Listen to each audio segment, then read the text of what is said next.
Na yung baon ni Princess. Lagyan natin ng sesame seed. Yan. Tapos lalagyan din natin ito. Ng crab stick. Crab stick. Wow. Yum, yum, yum. Yan. Binalatan ko na tong ano ni Princess, mandarin. So, bali, 2 fruits lang papadala ko ngayon kasi may rice siya. Kasi kapag maraming fruits, baka hindi niya maubos yung fruits. So, dapat mga 2 lang. Para lahat maubos niya yung baon. Ayan.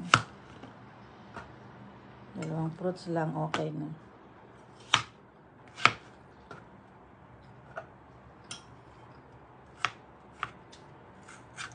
Okay na yan, 2 fruits. Lalagyan ko rin ng cranberry sa gilid yan. Cranberry. Yan. Tapos siguro pabaonan ko rin siya nito. Gusto daw niya ng cookies. Ayan.